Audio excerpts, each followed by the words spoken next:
Hey guys, this is Tara with Teaching on Lemon Lane. This is a quick video walkthrough for your In the Numbers Math About Me.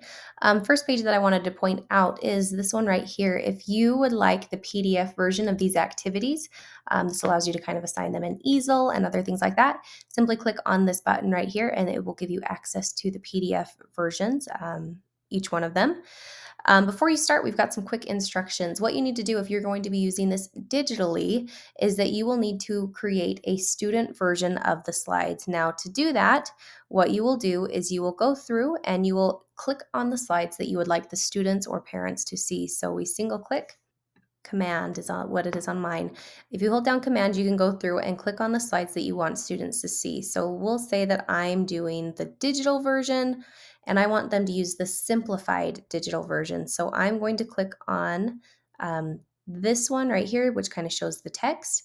And that's all I need. So then I would come up here and I would say File, click on Make a Copy, and then I'm going to click on Selected Slides. When I click on the selected slides, it's going to make a copy of all of the slides that I have selected.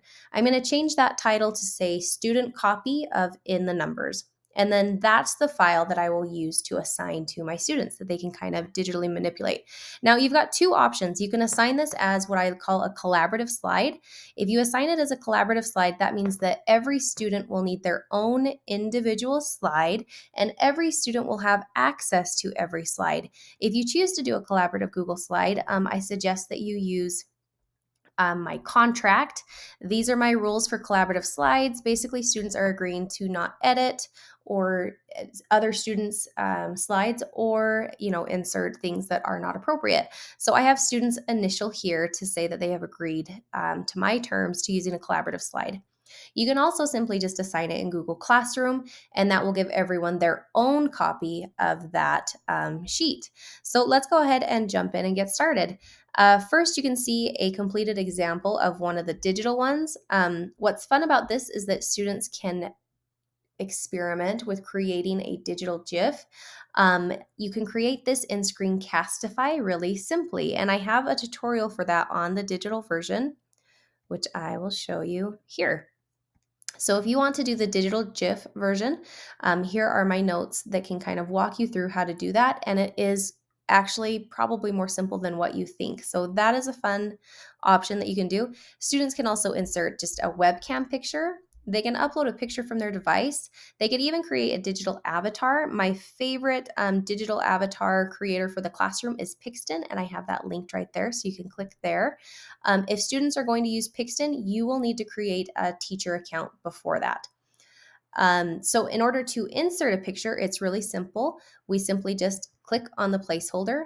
Up here we have replace image, and then I'm going to upload from my computer.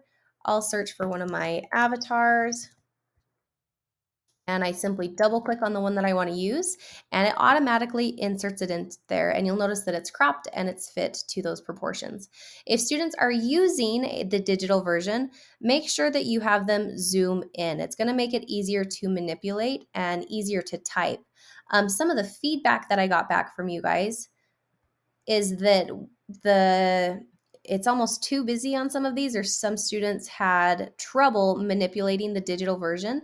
If you run into difficulties manipulating the digital version, I've also, let me get this fit. I've also added an editable version, which is the same one. But again, if this feels too busy or if it feels like too much, this may be better done by hand.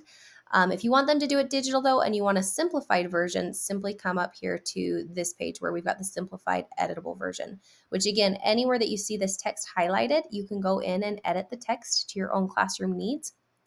You can simply just print and use. But this might be a better version if you are finding that students are overwhelmed with the version there. I'm excited to see how things turn out. I always love to hear about your Math About Me's and how you use them in the classroom and how you display them. If you have any questions, please reach out to me. I can't wait to see what you guys come up with. Thanks so much, guys. Bye.